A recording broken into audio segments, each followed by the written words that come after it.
That phone call changed my life. I will never forget it. She's saying I have muscular dystrophy. What? What is that? What are you saying? It was like she was speaking a different language.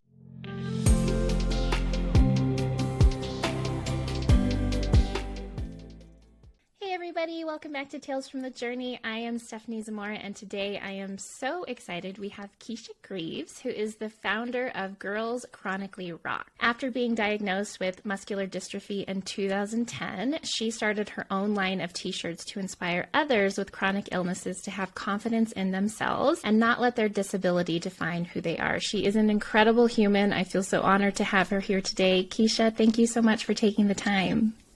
Hi, I am so glad to be here. Thank you for having me. I appreciate that. Yeah, I would love to start with you sharing a bit more about yourself and what it is that you do.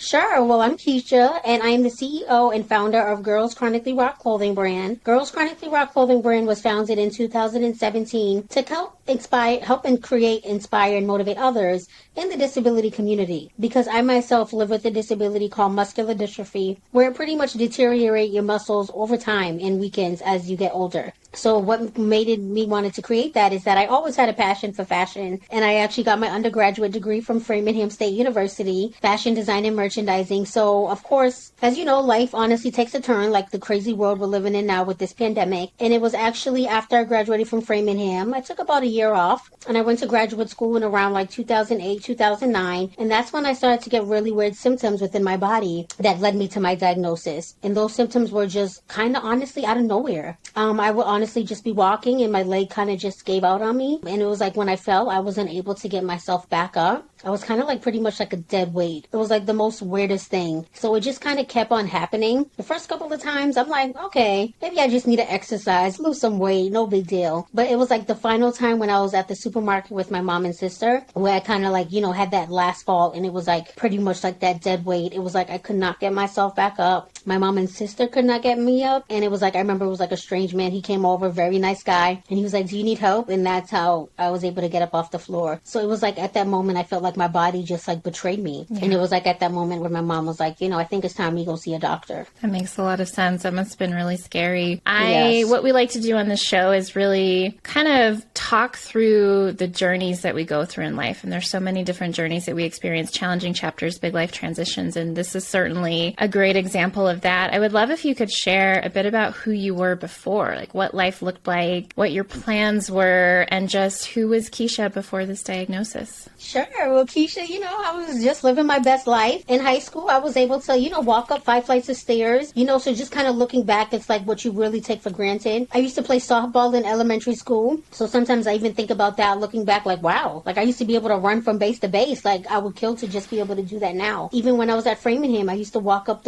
I was on the 3rd floor. I used to walk up the stairs with laundry because I brought home my laundry home every weekend for my mom to do.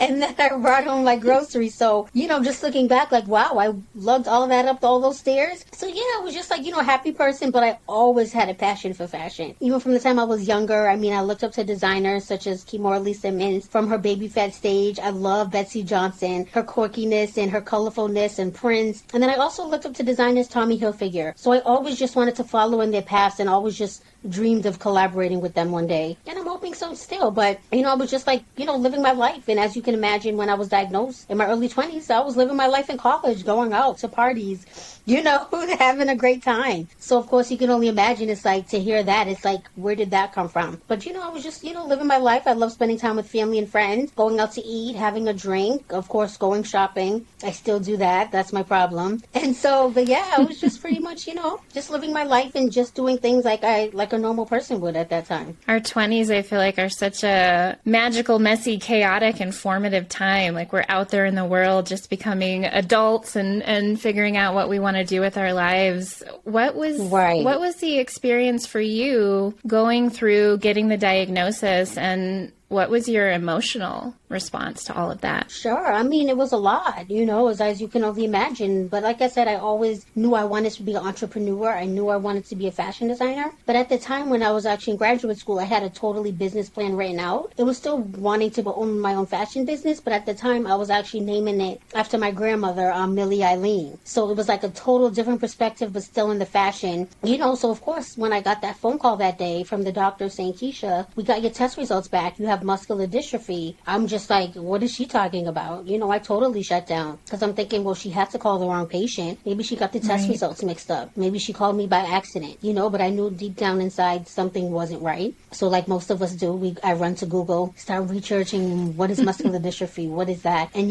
just like, of course, not reading such great things. There's no cure, there's no treatment. It mostly affects people at a young age. And so I'm like, oh, well, that's not me. Like, I'm in my 20s, so I'm reading all of that and I'm just like, oh my God, what does my future hold? What is going to happen? Like, am I going to be able to pursue my fashion dreams? So of course, all of that was going in my head. I wasn't really telling friends or family what was going on with me. It's like, I just totally shut down. So it's like, it was a lot. I was in total denial. Even working at merchandising at that time, I started to use a cane eventually because, they said it would progress. So the cane helped me with my balance. And even when I went to work, they would say, oh, what happened? I would say, oh, I sprained my ankle or I was in a car accident.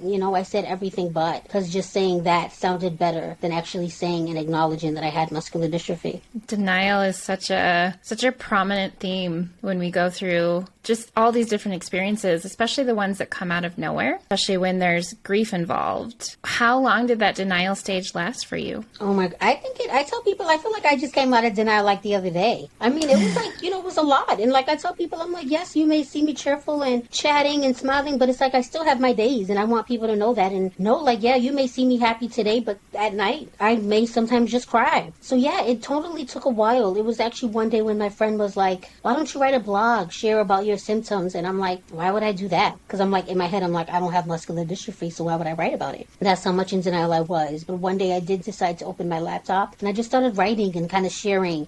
And it was like at that moment when I was writing and saying everything out loud, I'm like, wow, I have muscular dystrophy. That's crazy. It was like, it took that moment, never mind what the doctors were saying. I was like, wow, I have muscular dystrophy. So that kind of opened the door a little bit. And then I kind of just, posted it. I remember on Tumblr, I posted it on Facebook, and I got such great support and so much feedback of people I chatted to on the regular basis. They're like, Keisha, I didn't even know, because like, how would you? Because even back then, it's like looking at me, you couldn't tell I had a disability because I was able to stand, walk, etc. But, it definitely just kind of opened the door a little bit. And then thank goodness thank goodness for social media, because I used a lot of hashtags too at that time, like hashtag disability awareness, hashtag muscular dystrophy. And it was like I met a whole new range of other people that have muscular dystrophy that look like me, and I thought that was so important. And I'm like, wow, look at her or him, he's doing it. And I'm like, oh wow, so it's not just me. And then I joined support groups on Facebook, like Living with Limb-Girdle Muscular Dystrophy,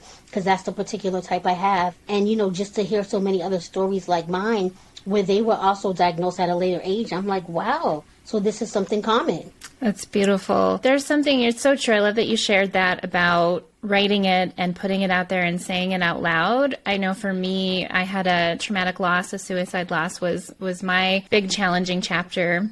And there were times when I was deep in my grief that I would walk around my apartment and I would just, all of a sudden I would stop and be like, he's dead, he's gone. Like he killed himself. And there's something about even just saying that to myself out loud, outside of my body, that like allowed it to be real and sink in. And it's kind of amazing how even if we know on a deep level that something is true and happening, like it takes a while to really get all of us on board and be like, no, this is real. This is what's happening. Yeah, it's true. Did you have, so you had the denial, did you have any other of the stages of grief, be it anger or sadness or just anything else that came up with that? Yeah, definitely had grief, anger, sadness, and I feel like I still have that to this day. Thursday, December 8th, I still have that. I mean, I was talking to my therapist about that earlier, and it's like, because I feel like sometimes, like I tell people, it's like I lived kind of like two worlds. Like before this, I had a whole able-bodied life. Now I'm a part of, this awesome community, this disability community where I have a whole new perspective on things and opened up my eyes to my friends, my family, and a whole new look on fashion,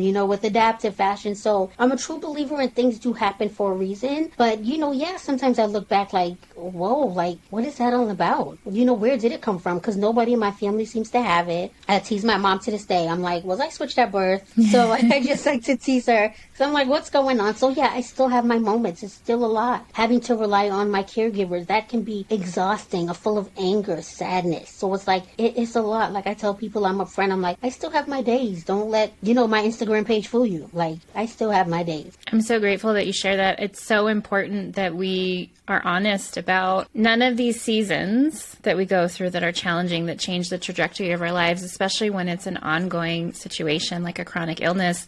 It's hard. And when you're in the business, which you are, of inspiring and empowering and supporting others and still working to live your best life and integrate all of that together, I think it's easy for people to forget that there are still days that we're a hot mess and and we fall apart and we struggle and we're mad and we're pissed off and it just, there is no, I don't feel like there's ever any turning point. And with a lot of things, I think a lot about my trauma and my grief. There are still 7 years later, it's December, it's the season of my loss. I'm still a mess. I still have brain fog. I still have triggers. I still break down and cry. And it's so important to share that because otherwise people feel like, well, I must be doing it wrong. Like, look at Keisha. She's all happy on Instagram. Like, there must be something wrong with me that I can't feel happy. And it's like, no. It's all of it. Right. It's so true. It's like, don't let the social media fool you. No. Social media is so bad. So you mentioned using social media and hashtags and beginning to find other people in the community. And you mentioned working with your therapist. And in journey mapping, which is the work that a lot of this podcast that I do is based around, we talk a lot about mentors. And that can be internal mentors, it can be external mentors, it can be spiritual, it can be communities. What are some of the mentors or relationships or support systems that have helped you the most? I would say that's mostly back to social media. Different people I've connected with that I still chat with. Like, we built a bond and friendship to this day. So I love to chat with them. Either it's on Instagram, we exchange numbers, on my support group on Facebook, and we had like a Limb-Girdle Muscular Dystrophy conference 2 years back where it was so nice to kind of see everybody and meet everybody in person. So that was even more awesome. We hung out, had a great time. And, because I'm with the people who get it. They know what it's like. And it's like, I always say, yes, I get the support of family and friends, but there's nothing. And I mean nothing like talking to somebody who gets and knows what it's like living with muscular dystrophy every day. Knowing we don't know what our body's going to feel like, what it wants to do. So I've connected with so many awesome people because I'm like, they get it. I mean, I can go to the group now and I vent and I'm like, oh my gosh, these your caregivers get on your nerves like mine. And then so many are like, yeah. This girl was like, I had to start counseling because of my PCA. And I'm like, see, so I'm just like, all right, it's not like good we have to deal with it, but it's good to know like, all right, it's not just me. Because I'm like, oh my gosh, like they would drive me crazy. And just amongst other things, like, being able to, sucks not to walk anymore. And, but social media, I would say very grateful for that with the support groups and the hashtags. And now on Instagram, you can follow different hashtags, which I love. So then I can see all updates, meet and correspond with new people. So that has been totally awesome. That makes a lot of sense. And I agree. I mean, I think there's a lot of people, especially when they're not in the situation that you're going through, that need or want you to be positive and to not be negative and to not, they don't know what to say because they don't have any understanding of the experience itself. And so it's so beneficial. And I found this in my experiences as well with trauma and grief in particular and healing from some of my own health issues as a result of that. People that have been there and actually understand, there's so much healing to be had and being able to say however you feel, because you can't say it to certain people. Otherwise they get triggered or uncomfortable, or they want to help you, but they don't know how, and they accidentally make it worse. And so, yeah. And social media, for all of the awful that it can contain, is a great place to find community. Yeah, agreed.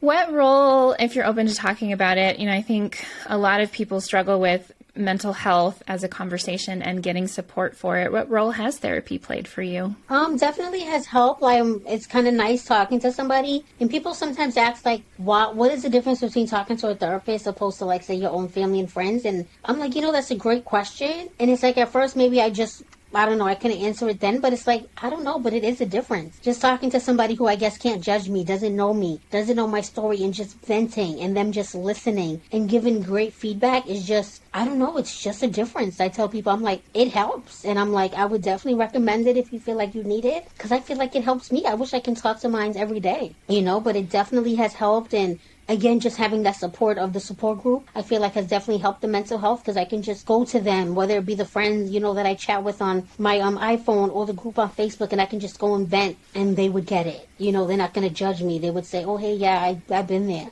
People don't get it, but we do. So all of that has definitely played a role in, I appreciate that. Yeah, I feel like finding the right therapist makes a huge difference too. Yes, it does, because I've had some sucky ones. Yes. So the ones I've had, the one I have now, I would say I totally like her. Good. Yay. Yes. I would love to Right? hear about something that you keep saying is that you've always had a passion for fashion. And I love that you stayed the course with that. And I would be so curious to hear what that looked like. Did you ever at any point feel doubt or deterred or like, I can't do the things that I want, so I shouldn't even pursue this? Or was it just an easy pivot for you to say, I'm still going to do this, but now it's going to look a different way? Oh, yeah, it was totally a hard pivot because, like I said, that phone call changed my life. I will never forget it. She's saying I have muscular dystrophy. What? What is that? What are you saying? It was like she was speaking a different language. So, and as I said, I had this whole business plan written out. So, of course, I'm like, I didn't know what the future hold, what was going to happen. I'm not reading great things on, Facebook, Google,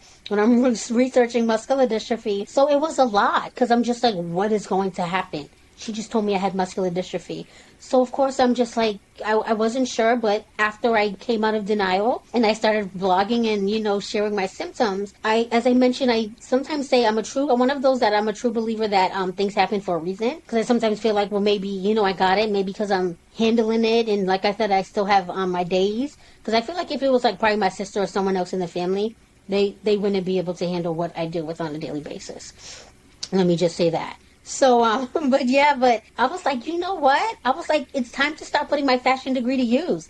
And most of my creative ideas come to like my mind when I'm sleeping. That's when most of my ideas. So I'm like, you know what? Maybe it's time to maybe create something to help inspire and motivate others in the disability community. Because I'm a huge fan. I love wearing graphic t-shirts, as you can see. And I just love anything with like inspirational quotes. I love cutting up my shirts, tie-dyeing them, bleaching them. And so that's when kind of like the Girls Chronically Rock all formed. And I was like, why not start with a t-shirt line, because I'm like, I love that. And how I came up with the name Girls Chronically Rock is that I knew I wanted something with the word chronic in it for chronic illnesses, but I didn't know exactly how I wanted to incorporate that. So I honestly, again, was lying in bed one night. I was sleeping and it just kind of formed in my head. I just said Girls Chronically Rock. And I was like, I like that. It was like, I like the way it sounded. I like the way it flowed. It sounded empowering. And then I just kind of ran with it from there. And then I remember I first started selling my t-shirts on Etsy. But yeah, so I always had a passion for fashion. But like, of course, getting that news I had muscular dystrophy, of course, I wasn't sure what was going to happen. But I'm like, maybe now this is my new path to, bring fashion to a whole new way of life, because it's like, now I know about adaptive fashion. Now I'm creating adaptive, accessible clothing for people with disabilities. So it's like my whole new perspective and vision has changed, but still within the fashion industry. It's beautiful. I love that so much. And something I talk a lot about is how life is always shaping us. I'm very passionate about purpose. Purpose is my purpose, and everything that I do in my business, all of it centers around helping people live their purpose, which is really just being your most fully expressed self in your life and in your work. And it's fascinating to watch and hear about other people's journeys because mine was very similar. I was on a certain trajectory with my work, helping people find their passions and build a life and business around it, and then had this incredibly traumatic loss, which led to PTSD, which I ended up in an abusive relationship. And then I had all these health issues and my business failed. It was like this just horrible dark night of the soul this whole season. But I came back to my path, like what I was here to do in the world, only it was different. It was shaped so deeply by everything that I had been through. And so I love hearing other stories that just reinforce that idea that we're always being shaped by everything that we go through, and our purpose stays there. Like your passion for fashion didn't go away. It just evolved with you. Yeah, pretty much. Yeah. What was the process like of getting started? I know that you obviously had your education and background was in fashion, but what did it look like for you to actually start creating the t-shirts and getting them out there? Definitely a work in progress. I feel like I still learn each and every day to this day about the business, learning new things. But I would say I first reached out, I found like a graphic designer. And even looking back, I was looking back at old photos and just to see the old logo I had before, I'm like, I wasn't like too fond of it. It's like I liked it, but I'm just like, I'm so glad I changed it because I knew it wasn't like something that represented me. So it was so interesting to kind of go back and look at my old logos or different things I had. And I was like, but I was like, look how much, far along I came. So it was nice to see that. But having to get a graphic designer because I am so not tech savvy. I was so glad I reached out to my friend I went to high school with because he's good with graphic design, building websites. So I'm so grateful for him. He helped me form my logo into what it is today, which I love. He listened to my vision, the colors I want, and he helped me build my website. And I must say, I learned a lot. I'm better now at the website. I can go in and, do different things. Still not 100%, but better than what I was before. And I must say I love Shopify because whenever I need something, I call that 800 number and I'm like, what? How do I do this? So I'm grateful for Shopify as well. But, it's just a process and, and finding a vendor that wants to print my shirts. Like I've been working with a company out here in Cambridge, Massachusetts, where, if I need some shirts or orders, sweatshirts, hats, she's been pretty awesome, and so I'm still with her to this day. And so, but if I don't sometimes hear from her or if she's away, I sometimes get order from Vistaprint because I had a long relationship with them for years. So I was getting discounts and promo codes. So I'm like, hey, thanks, Vistaprint. So, I'm glad to have that relationship with them as well. But it's definitely a lot. Like earlier this year, I launched an adaptive swimwear line. So I was working with a manufacturer out of Canada. So that can be exhausting because you're not physically there, seeing the product, feeling it, knowing what it is. You're just going really by pictures, video calls. So it's still a work in progress. I still learn a lot to this day, but I'm still gonna, it's a learning experience. Because I'm like, I know, all right, will I work with this vendor again? Maybe I won't. I'll try somebody else, maybe somebody more closer. Maybe it's worth it to spend the money to work with a manufacturer right in my own town, because you just want to make sure it's right. Like I said, this Girls Chronically Rock is not just a side hustle. This is my life. This is my baby. I'm looking to build a Girls Chronically Rock empire, and I want to come up with a whole adaptive clothing collection. And I'm hoping to get Tommy Hilfiger's attention. Nice. Put it out there. Yes. I love all of that. I would love to hear a bit more, too, about how you started getting customers or growing your audience or getting in front of people. What did that look like for you? Yeah, it was definitely a work in progress. I think just kind of blogging definitely helped because I noticed people love just to hear your stories and stories they can relate to and connection. And I think once I got that new logo and kind of more represented me, and then I was flashing it more once I launched the website, promoting that, blogging, and then being a part of the Muscular Dystrophy Association that has connected me with other great people. Like I was able to meet a reporter, Nicole, from ABC Chronicle out here in Boston, Mass. So that was pretty awesome, where she came to my apartment, did a story on me, and just from that being featured, that led to sales for Girls Chronically Rock. So I'm sure, as once you get that feature or you're featured on something, that brings more attraction, and they're like, oh my God, I love your story. Or I love getting messages like, oh, my mom has muscular dystrophy, or my friend has lupus and I want to get a t-shirt to support of her. And I love that because, I tell people I can still doubt myself with my business. There's some days, like I said, living with muscular dystrophy, I don't know what the body's going to feel like, if I'm going to be able to get out of bed. There's days when my caregivers come and I'm like, 10, 15 more minutes, I'm so exhausted, so I definitely can still doubt myself. Am I going to be able to build that empire I want? Am I going to get Tommy Hilfiger's attention? But when I get those messages or even responses from you, honored that I want to be on their podcast, they want me on their podcast, I'm like, me? Little old me? So then that just definitely keeps me inspired and motivated. Keisha, people want to hear your story. They understand your mission, and I'm grateful for that. And that's what keeps me going. It's so true. To anyone listening, if you have someone whose work you love, tell them. It makes all the difference. So often we entrepreneurs have our heads down and we're so in it. We're so in the day-to-day and the growing and the struggles that it's we forget how much we've done and how much we've accomplished. And it helps so much to hear from people that your work is making an impact. So I love that. Yes. Thank you. A big thing that we talk about with journey mapping and with going through challenging chapters in big life transition is faith. And faith means something different to everyone. And so I would love to know what your relationship to faith is as a concept, as a practice, and how it's supported you throughout all of this. I would say faith with me definitely varies. I would say my family is more, I guess, in it than I am. But, then sometimes I'm very, very heavy in it. I'm like, oh, I have faith. I'm going to get that email response from, this vendor I was trying to get in. Trying to, a mixture of faith, but then also I've been very into manifestation. Oh, well, let me manifest this. But, there are some days maybe I may say oh, yeah, I don't believe in it. No, I don't have it. But then deep down, when I'm in bed at night, I'm I think about that. And I'm I have to have that faith that things are going to go my way. Are going to go in my vision. It may take time. There's going to be bumps in the roads, but maybe all of this is obstacles to get to where I need to be at the end. So, yeah. So I guess it's we have a love-hate relationship.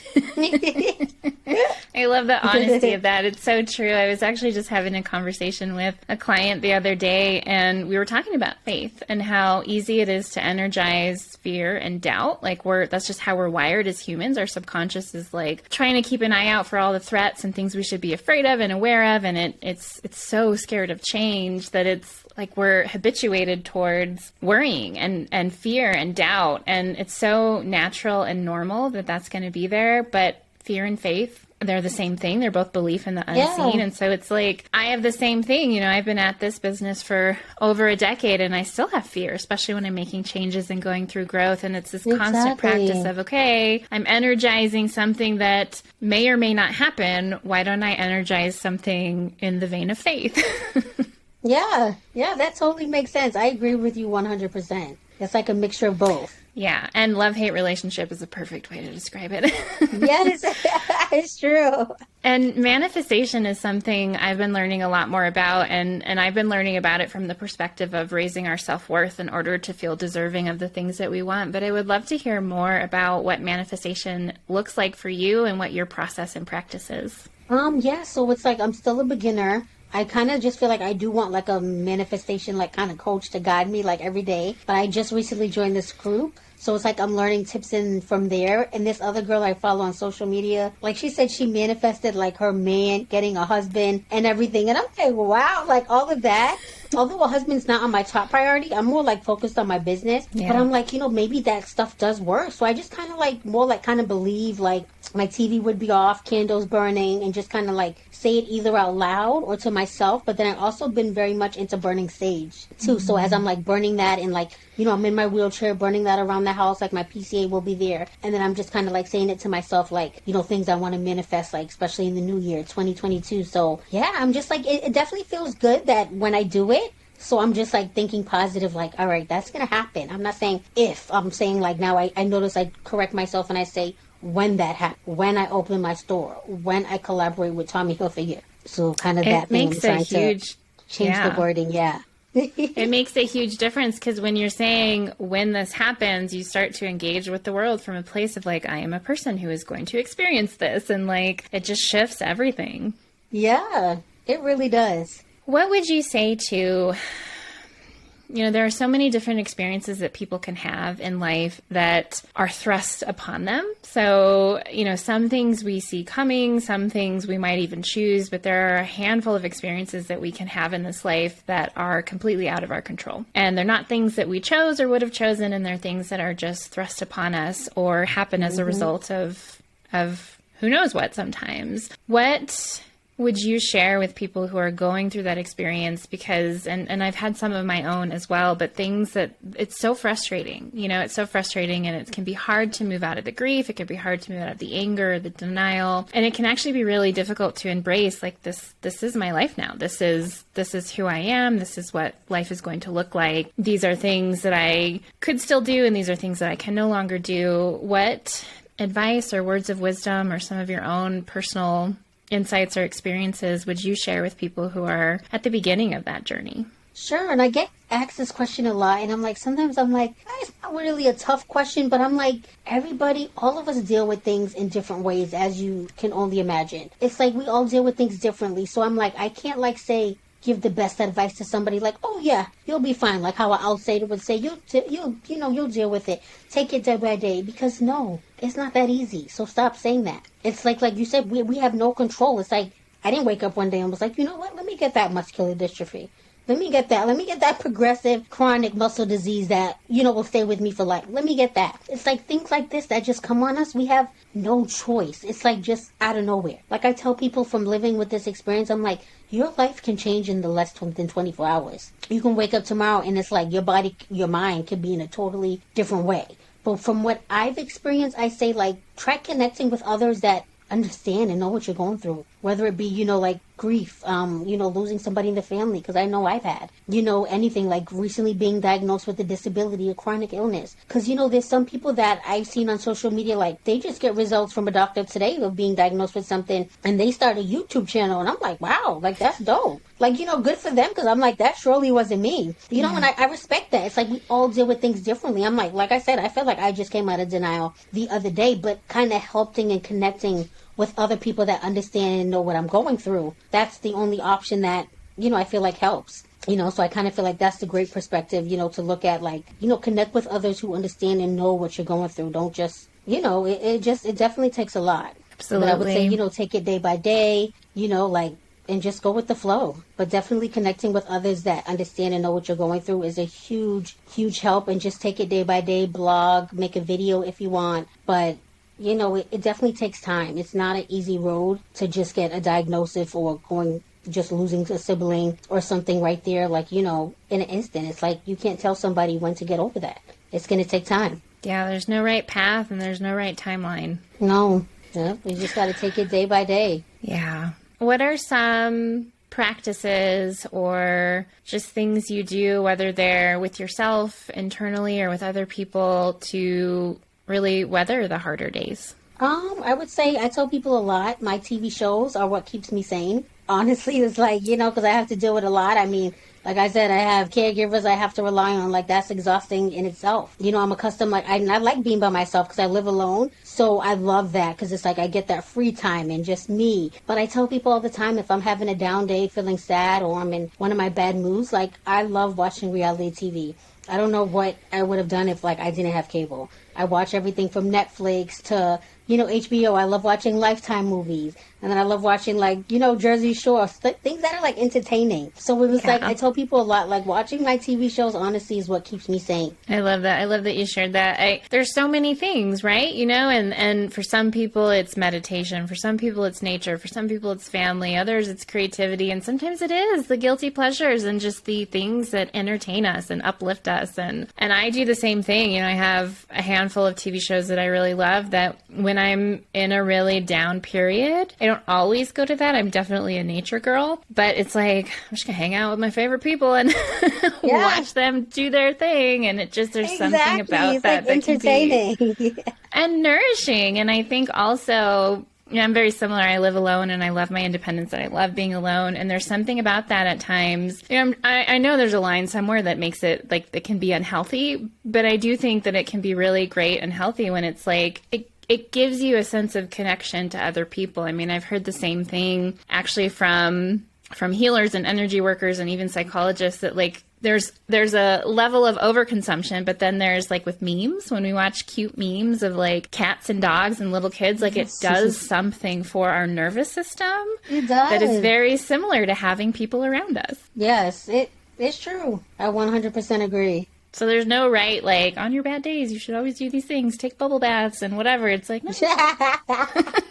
Right. Do the things that lift you up. What's next for you? Like, what are you really excited about? I know you talked about Tommy Hilfiger and things like that and growing your clothing line and all the things, but share with us what you're looking forward to, what you're excited about.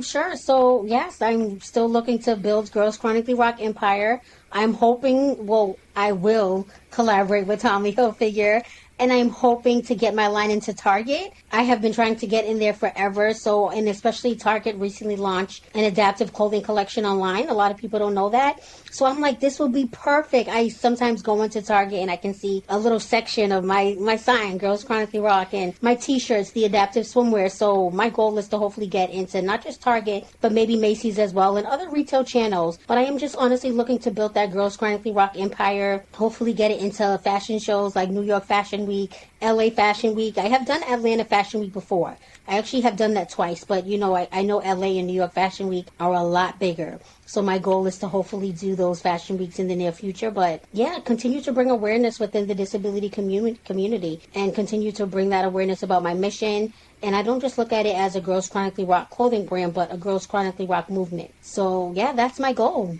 Beautiful. Do you have support in your business? Is it still just you? It's still just me. I don't have any support. I don't have any interns, any assistants, but I'm hoping when the business does grow and I bring in that revenue that I like, I would like to hire assistants and hire someone that's way more tech savvy than me that can go in and, navigate my website, process the orders. They can do all that at their own. I would love to get a warehouse because my apartment is getting crowded with just inventory. So I would like to have that space where I can just, put my t-shirts and kind of have everything kind of more organized. So I'm hoping for that in the near future.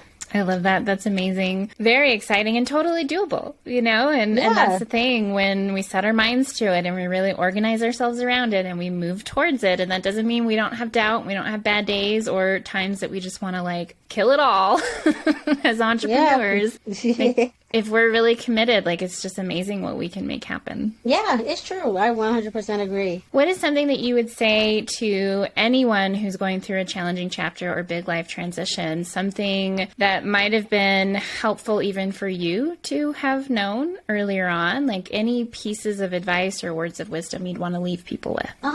That's another tough one. I would tell, say if I knew myself, tell my able-bodied self back then, everything's going to be okay. You're going to have your ups and downs. You're going to have your obstacles. You're going to realize who your true friends and family members are. But everything's going to be okay. You got this. Just continue to be you, unapologetically you, sass and all, but everything will be okay. That's something I would tell myself and someone else.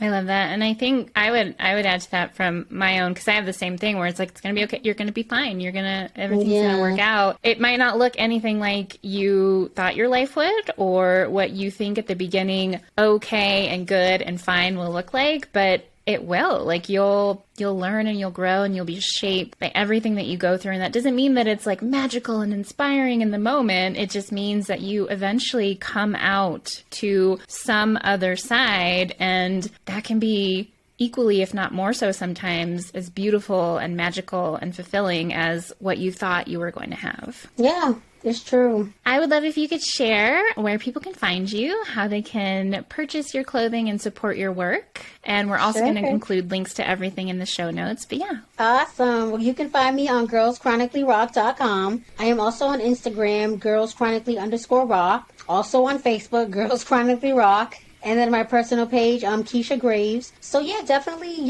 just find me. Send me a message. I would love to hear from you. Girls Chronically Rock. That's where it's at. Yes, yay. Keisha, thank you so much for being here and sharing your journey and your incredible work. I so appreciate it. Thank you for having me. I appreciate it.